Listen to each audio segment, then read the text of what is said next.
The Gophers basketball season has come to an end. We have some updates on JMO and Talon Cooper and their futures potentially, and we have the opponent for the Big Ten tournament. Will it be the last game for the Gophers? That's what we're talking about today at Locked On Golden Gophers. Hey, you are Locked On Golden Gophers. No matter what we're going to do here, we're just going to keep rowing. Your daily podcast on the Minnesota Golden Gophers. However it turns out, we're just going to keep rowing. Part of the Locked On Podcast Network. Your team every day. We're just going to keep rowing, and keep rowing.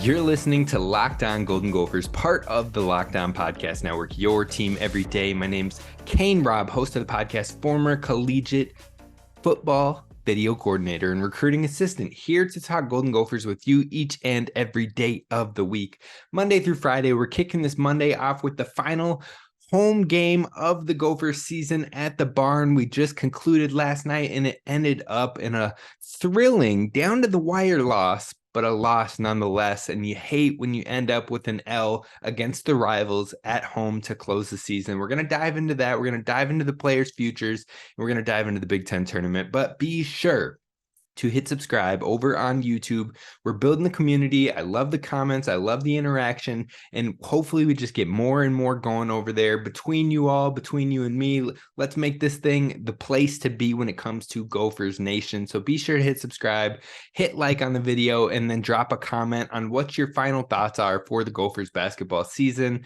this season. Now, of course, there's improvements that need to be made. Of course, there's changes that need to be had, but what are you hoping is priority number one heading into the next season? And let me tell you straight up, it's not going to be a head coaching change. I can say that with a lot of confidence right now, but will there be other coaching adjustments or changes within the staff beneath him? That's another story. So we'll see what comes of it, but let's talk about the game last night. Let's talk about the Gophers versus the Badgers in the final home game of the Minnesota Gophers season at Williams Arena, the Barn. So some of the notes that I had throughout the game, overall, it started off decent. There was good effort throughout the entirety of the game, which you love to see. You didn't see it all season consistently, but towards the latter stretch of this final month, this final couple weeks, you've definitely seen a lot more effort, a lot more consistency in some of these final 2, 3, 4 games. But one thing that really sparked it inside the building, I can tell you for sure, is the first TV timeout break at around 11:33. It might have been the second TV timeout break, but whatever. They did their student of the game contest, where they have them do a layup, a free throw, a 3-point shot, and then a half quarter. And if you make them all, then you get a cash prize of some sort.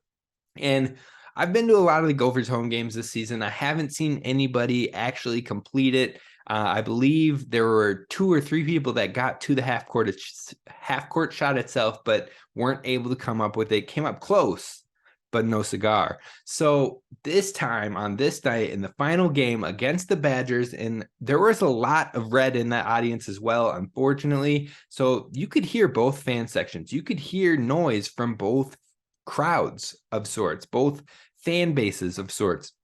But in that moment, hit the first layup, hit the first free throw, hit the first 3. And it was like, whoa, okay.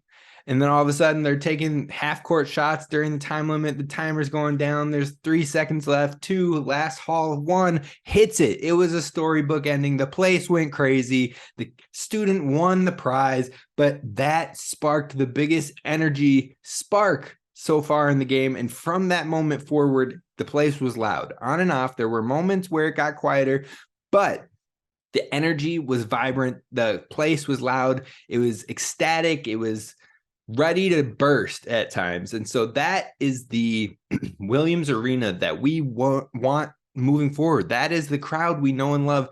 Isaac Asumo was in the crowd. You love to see a prospect, a commit like that, get to experience a big game like that and a big rivalry. There were tons of alumni on hand. It was a great environment.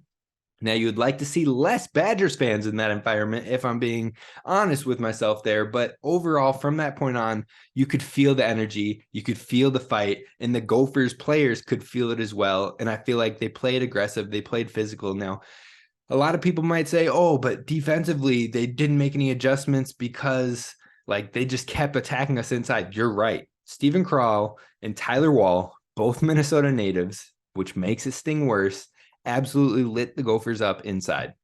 They maintained Chucky Hepburn. They maintained Connor Esigian for most of the game.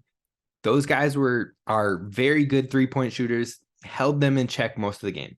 Chucky Hepburn hit a huge one at the end of the game, which essentially ended up putting the Badgers in that final lead in order to kind of close this one off. But overall, all the damage was done inside.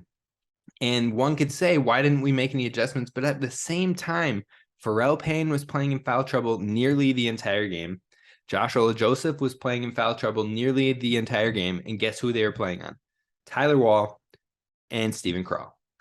Now, yes, hopefully you could find some ways to adjust, but even if you do, say you put Dawson Garcia on one of them, which they did on multiple occasions. They put Dawson Garcia on Stephen Crowell, but then you've got Payne or Josh Ola-Joseph playing on Wall. And Wall, even though he doesn't look like a big body presence, he can hold his own in the post very well. And when JOJ and Payne both get into foul trouble and they're constantly rotating on who is playing defense on them, they're playing more lax. They're playing as tough as they can without picking up another foul to take them out of the game completely, because others outside of those three, others don't have the physical presence to bang down low with those two players.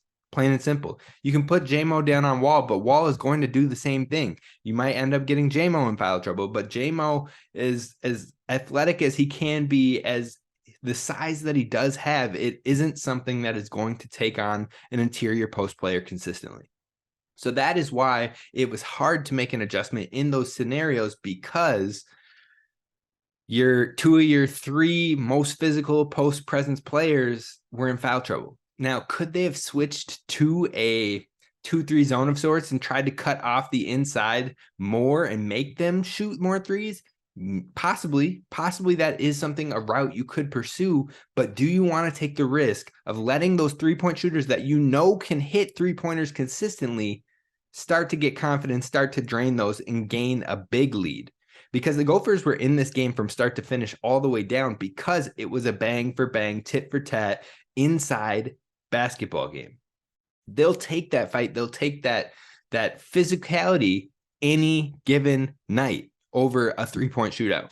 Plain and simple, because if another team gets hot, a good shooting team gets hot, the Gophers haven't had the consistency behind the 3-point line to be able to shoot themselves back into a game. In fact, they've done quite the opposite. They lose their confidence and the shooting percentage goes down. If you can play in a game where you're scrapping inside, back and forth, and trading buckets inside, you like those odds better than having that team heat up from deep. Now, if it's a team that struggles from three, a team like the Gophers that maybe doesn't have the consistency from three, that is when you would shift to maybe a 2-3 zone to help save your interior players from getting into foul trouble like that. But that's not the case in this game. So that's probably why you didn't see such an adjustment. But you look at the game overall in the first half, the Gophers led 5 turnovers to 2 turnovers. So both teams kept the turnovers fairly low, which was good. Wisconsin really worked inside, like we said. Dawson got hot in the first half. He had 8 points, an assist, and a block in the first 12 minutes of the game. But Payne had 2 fouls before we even hit the halfway point of the first half, and he sat down for most of the rest of the first half. JOJ finished the first half with 3 fouls, again, in foul trouble for most of the game. So it's really tough to hold your own. Now, one thing I was impressed with was Braden Carrington really playing great defense on Connor Esigian. That kid is a spark plug and he can get hot. He's not very good defensively, but on the offensive end, that kid can really light it up. So Carrington held his own. Carrington had a ton of confidence in this game. It was something you love to see as you close out the season. In fact, all 4 freshmen showed great confidence in this game, and just they looked like we know what we're doing. We know how to play. We've played Big Ten ball. This is it. It's basketball now. We're not thinking as much. We're just playing. And that's what you like to see. Now, there's still little blips, still little errors. Again, early fouls with Pharrell Payne. You got to learn how to not get those. And some of those calls are hit or miss and really weren't on him or his fault, and not much you can do about it. Jaden Henley attacking aggressively, but sometimes forcing silly shots or shots where he's just not strong enough to go inside like he is, and looking for a foul but doesn't get it because there's not enough contact. So there's little blips still. There's still things to improve. But overall, the freshmen showed tons of confidence. Then the Gophers go into halftime with a buzzer beater, leading 36-29. Felt great. Coming out of the half, again, started slow in the second half, but then again, it was kind of a pound for pound heavyweight fight again, maybe heavyweight. I don't know what we're going to call that, but regardless, it came down to the wire. One thing that I will take away from this game is that it proves that Dawson Garcia is a player that this offense should funnel through, whether it's inside, whether it's outside, getting him touches, even if the desired result isn't necessarily a shot from him in that given offensive or attack in that time down the court, he should still be touching the ball somehow, some way, and creating a threat, drawing a double team, or different ways to get the ball around and get the defense's focus and attention on him. He was extremely lights out in this game, but overall it wasn't enough. Another thing that you love to see in this game but didn't see enough of during the season, and hopefully it's something we can see in next year, and especially 2 years from, well, we'll see if Dawson's back in 2 years from now. But if Asuma is here and Dawson is here, it's the screen and roll. It's the pick and pop. It's the screen and drive. It's just the different combinations of working the big man up on top with the screen and attacking the defense in different ways. There were many wide open layups, which Talon had because they were trying to cheat the screen that Dawson was setting. There were other times where they would come off of the screen and Dawson would roll and you'd have the advantage and get a look inside. Playing in the screen game is definitely a strength that this Gophers offense I don't think used enough. So hopefully we will see that change next year when Dawson will absolutely be the centerpiece of this offense if he is back. And then overall, Payne fouls out with 4:05 left. Huge and one from Talon Cooper to tie it up with about 2 minutes left. And then it's kind of a free throw game later on, and that's where it kind of ends. The 352nd team of 352 teams when it comes to shooting free throws lost this game at the free throw line. 11 for 19 isn't going to cut it. And when you're at the point where you're down 2 and you get fouled after a steal with like 15 seconds left, and you can go put both free throws into tie and you miss the first one, that sums it up. You had to know if you're ever 352 out of 352 teams in any category, no matter what it is, that category is going to bite you in the butt at some point. It might be in huge moments. It might be every game. It might be at the most critical time. You could avoid it all season, be a stellar team, and then get to the tournament play and it comes down to a free throw like this, and you miss the free throw because you're not statistically a good shooting free throw team, and it bites you in the butt. It was bound to happen, and it showed itself all game. That missed free throw is huge. Missed free throws have been huge all season, and the Gophers end up losing this one 71-67 after some last-second free throws added on to the lead. But basically, it was a 1-point game and one-possession game, and the Gophers just couldn't pull it out. Now, it was senior night, and it sounds like none of those seniors are coming back, and there were 3 of them honored. So we're going to talk about that coming up next and what this roster looks like moving forward. First, a word from our friends over at Built Bar, that good protein-packed bar that is covered in 100% real chocolate. Check them out over at Walmart or Sam's Club. You can get a little sample size going with a 4-pack, or you can get a big old variety pack, 13 bars, and make sure you stock up. Maybe get 2 while you're at it, and you don't have to wait anymore for it to be delivered to you because, again, you can head into Sam's Club or Walmart. But if you like it, you like going online, you like seeing all the different flavors and having your choice, well, then head on over to Built.com, because at Built.com you can still use promo code LOCKEDON for 15% off your purchase. Again, you can use that each and every time, so keep stacking up, keep getting more Built Bars because it's definitely worth it. I love it. I mean, you got flavors like peanut butter brownie, churro, raspberry. My favorite is cherry barcia. It is definitely the go-to, a perfect mixture of chocolate and fruity. Right there, hits the spot. Definitely give it a look. Built.com, locked on 15 for 15% off, or head on over to Walmart or Sam's Club today. All right, Gophers fans, thank you so much for making Locked On Golden Gophers your first listen when it comes to Gophers daily sports. And we're talking Gophers hoops. We're talking about the roster and what it's going to look like moving forward, because senior day officially happened. And it caught a lot of Gophers fans off guard, I think, because we knew that Torres Samuels was not going to be back for the most part. He was a graduate guy coming in. We thought he only had 1 year. Talon Cooper, there were question marks when he came in, because it sounded like he has up to 2 years of eligibility, but it sounds like he was maybe only counting on playing one. But Jamison Battle, that's the one that caught a lot of people off guard. Definitely was voiced after the game in the presser with Coach Ben Johnson that they kind of had the idea for a while now that he wanted to take his chance to go play the pros. Now, when I say the pros, it doesn't automatically mean the NBA. Now, could he try and go see if he can get into the combine and get some looks and get evaluated and see where he would lie? Could he try to take the G League approach and see if he can play his way up? Yes, those are both options. But it also means that he could go play overseas. So who knows? But he wants the opportunity to play professionally, and I can tell you right now, he will get a chance, whether that be overseas, whether it be in the G League, whether it be taking a shot. He'll have the chance to play professionally. Someone will definitely use his skill set on their team, so it's just a matter of where. And so best of luck to all those guys. It sounds like Talon Cooper might be taking a similar approach. So both those players will be gone. It's going to be tough to replace some of the value that they've brought into the team, especially Jamison Battle, especially last season, and then in spurts this season. I mean, we're talking about the game winner that gave us one of our only 2 Big Ten victories this year. There's been spurts where he's dropped 30 points. There's spurts where he's dropped consistently 20 points. He's a high volume scorer for us, so it's going to be hard to replace the production from the jump. Talon Cooper, I feel like he was hit or miss with a lot of Gophers fans. I like his game.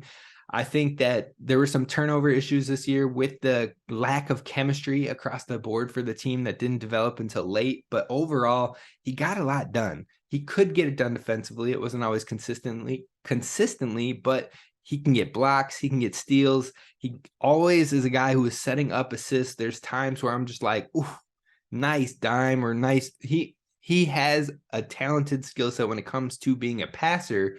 Ball handler, maybe not his forte, but overall, he brought a lot of aspects to this team that it needed in order to be in some of the games that it was in. Now, did they come up with a victory in all those games? No, they didn't come up with a victory in very many of them, but that doesn't take away from the value that he brought to this team in certain aspects. So they're both going to be missed. Torres Samuels brought good leadership, especially for the freshmen, and that was voiced by Josh Ola-Joseph after the game of what he really brought to them as a mentality, as coaching them up, as bringing leadership. Torres Samuels was mentioned on multiple occasions. So definitely all 3 had impacts on these freshmen, especially, and what the program can be moving forward. So best of luck to them.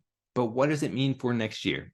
Well, when we're talking about next year, we've got Garcia most likely coming back unless he were to hit the portal, but I can't imagine that would be the case, because he's not only used up his one time from Marquette to North Carolina, but he got a medical leave or a medical waiver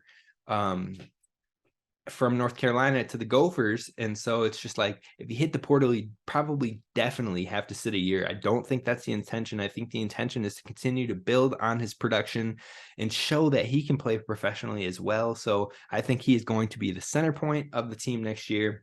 You've got the 4 freshmen in Carrington, Payne, Ola-Joseph. I think those 3 for sure are locked in. Henley, I hope he is back. I think he shows a lot of flashes and could be great. But you wonder if the Dennis Evans wanting to leave had anything to do with Henley. Does that mean Henley's on the outs as well? Or is he locked in and he wants to be a Gopher? That's going to be probably a big thing to look at in the offseason. So I've put him as more of a question mark. There's 2 players I have question marks on. But next year, you get 13 scholarships. Garcia takes 1. Carrington takes 2. Payne takes 3. Ola-Joseph takes 4. Betts, who is the redshirt freshman, will get time next year. He'll be number 5. Then you got Enan and Fox back at 6 and 7. And then Cam Christie takes up a scholarship spot at number 8. Those 8 will be locked in as scholarship players. I don't see any of those guys transferring. I would be dumbfounded, blasted away, blown away, you name it, if any of those guys left the program. So that's 8 locked in. That means you have 5 spots left scholarship-wise on this team. Now, I believe Ramberg's scholarship was just for the year. I think him and Purcell will both be back and they'll be walk-on guys. I don't know if Ramberg gets that scholarship. I think they maybe use it in the transfer portal. So that leaves you with Jaden Henley, who I have a question mark on, but I would lean towards he'd be back. And then Tristan Thompson, who has a scholarship. There's the biggest question mark for me. I don't know if he transfers or if he stays. He didn't really get a lot of opportunities here. When he did get opportunities, it was usually due to players being injured. I can't imagine that he wants to stay if he's not going to get an opportunity to get on the court. And as we went down the final stretch of this team, of these games, he really wasn't on the court at all. So I think there's a big question on if he'll stay or if he goes, but I don't think the opportunities are going to change for him. If anything, they might get lesser because of guys like Enan and Fox officially coming back. So Henley and Thompson, I've got questions on, and we'll definitely keep an eye on moving forward. And then that leaves you with the 3 seniors we talked about, which we know most likely all of them are leaving. So you have at least 3 potential scholarships available. And I would imagine all 3 are going to be heavily used for transfers to address issues. Number 1 issue is going to be ball handling. It's going to be facilitating. It's going to be probably a traditional guard of sorts. Maybe you add another point forward or something as well, somebody who can be a bigger body but bring the ball up. Regardless, you need ball handlers because the Gophers struggled to get the ball up the court sometimes, had to back guys down up the court. But overall, I think you just need someone who is going to facilitate it, going to take care of the rock, and going to give you a huge presence defensively as well. So you're looking for a true point now, a true ball handler, a true facilitator. Not a Steph Curry type point, not a Dame Lillard type point. I mean, you take those type of guys, don't get me wrong, but you need someone to facilitate and help run the offense that you're trying to instill in this system, because we've already talked about the question marks of this system. So let's get someone who actually runs it to a T so we can get a real clear consensus and a picture of what this is supposed to look like on the offensive side of ball. You might take a big, since you ended up losing Dennis Evans and he won't be on the roster next year. Now, there's a tiny, minuscule chance maybe he could still come back, recommit, and sign, but I do not think that is going to happen. So I think you go and you look for another impact big, so that way all of the big minutes aren't on just Garcia and Payne, with Ola-Joseph somehow rotating in there every once in a while. Now, Enan is a big guy, but I don't know how much he's going to bang with the bigs down in the block. So you definitely want a big body in there that can give you good minutes and maybe be a defensive anchor, someone that can be a difference maker in the interior front rim protection, somebody that can block, somebody that can create havoc inside so people are forced to settle for more jumpers. Even if it's somebody that's not as athletic as a Zach Edey, or someone that's as dominant as a Zach Edey, I should say. Maybe not athletic is the right word, but like thinking of Taco Fall. Taco Fall's defensive presence, again, huge dude. So we're not going to find some 7'6" dude. But what I'm saying is someone that has that interior presence, maybe a Theo John from Champlain Park, who played at Marquette and ended up going to Duke. Just the defensive presence, shot blocking presence, able to be a huge rebounder. That is the type of guy you're looking for in the transfer portal. So a true facilitator, a big, and then a high quality player that you can get. Whoever is the best of the best that you can get to come and be a transfer here would be an impact player. I think that's how you look to use those 3. Asumo coming 24, he'll probably take up Parker Fox's scholarship for sure. So you don't have a constriction on having to get only a graduate transfer either. You can get a multi-year transfer if it fits right, if it's the right player for your system. So the Gophers have a lot of flexibility with those 3 scholarships, and it will be extremely interesting to see how they move forward and who wants to head this way. Are you looking towards a bunch of lower major guys that want to prove they can play in the Big Ten? Or are you able to get another high major guy that wants more opportunities to be the guy? It's going to be a really interesting thing and something we are going to be locked in on over at Locked On Gophers here. So definitely hit subscribe if you want more on that as we learn more, as we want to dive into the hypotheticals and guys you could keep on your radar. You're going to want to hit subscribe so you don't miss any of that. Now, the last thing we're going to talk about is our Big Ten opponent, and that is Nebraska. We're going to talk about that coming up next.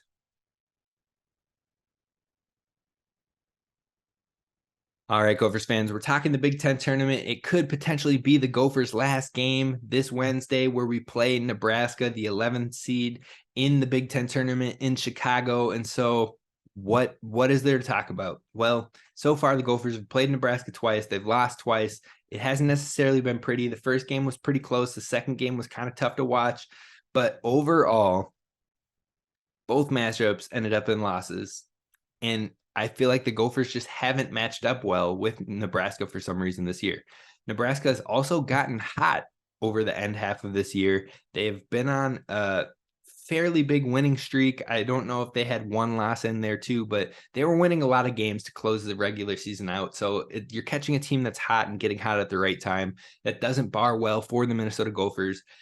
In the second game, in Lincoln, Minnesota lost the turnover battle 19-10. So huge difference there. And those 19 turnovers absolutely destroyed Minnesota. The effort wasn't there in that game.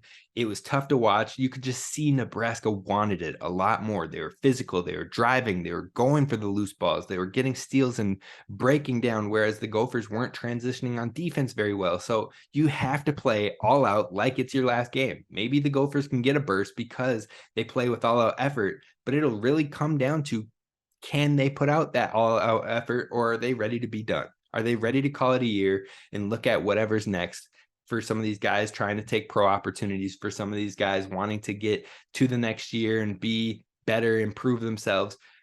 I don't know. You got to be focused in on this game. That's the only way you can come out with a victory or even a close game of sorts. Now, in the game against Nebraska, all 5 starters and one bench player had double digits in scoring. So they were scoring from everywhere. The defense was poor, like I said, and the effort in the matchup was just lackadaisical on the Gophers' end. So you have to be in it. You have to be limiting. You have to really try to take away some of the key players like Derek Walker, like Sam Griesel, because those two, if they're getting it going, then it's probably a good night for Nebraska. But if they're slowed down and they can't find the efficiency across the floor, then maybe you're in this thing and ready to make an upset victory. Now, Griesel was effective in both games. I think he is the biggest, most key factor for Nebraska. Walker would be a close second. But in game 1, Walker dominated the Gophers. Paint, points, assists, boards, you name it, he was all over it. So you got to find ways to take out Walker, which I think with a more experienced Payne, with Josh Ola-Joseph getting physical and with Dawson Garcia back, I think limiting Walker is not outside of the capabilities of the Gophers. I think the biggest thing is limiting Griesel. I think Carrington is going to be huge in this game defensively. I think Battle, you need the best of him defensively in trying to take out Griesel. And then you have to make your buckets. You can't go cold. You have to find the ways to get easy scores. And that should be working through Dawson Garcia, using more of the pick and roll, more of the screen and drive game of Talon Cooper and Dawson Garcia, and then letting Carrington, letting Henley, let those guys spot up. Jamison Battle, let them spot up in open spots or come off of screens and hit an open 3 and get hot and get confidence. That is the only way the Gophers are going to come out with a victory in this game. It's going to be tough, but it is not unsurmountable. So scrappy effort, clean possessions, and defense. Those will be the 3 main priorities for the Gophers in this matchup in the Big Ten tournament. Hopefully we can get one victory in here and maybe end it on a win. Well, I guess you can't end it on a win. You're eventually going to get a loss. But hopefully they can end it on a positive trajectory. Hopefully they can end it on good effort. And hopefully we can end with some more momentum. That's going to do it for us here at Locked On Golden Gophers. Gophers, you can't get outworked. You can't get out hustled. You got to limit Walker and don't allow Nebraska to control the pace or the physicality. That is what happened in game 2. We'll see what happens. I'm excited. We'll see how the Gophers close this one out. This is Kane Rob signing off. Be sure to hit subscribe. We'll talk Gophers in the off season for basketball. And we've got a lot of spring football talk that's getting ready to approach as well. March is going to approach spring football quicker than you can ever imagine. We're going to be there. So definitely tune in, tap in, hit subscribe. I'll see you next time. Go Gophers.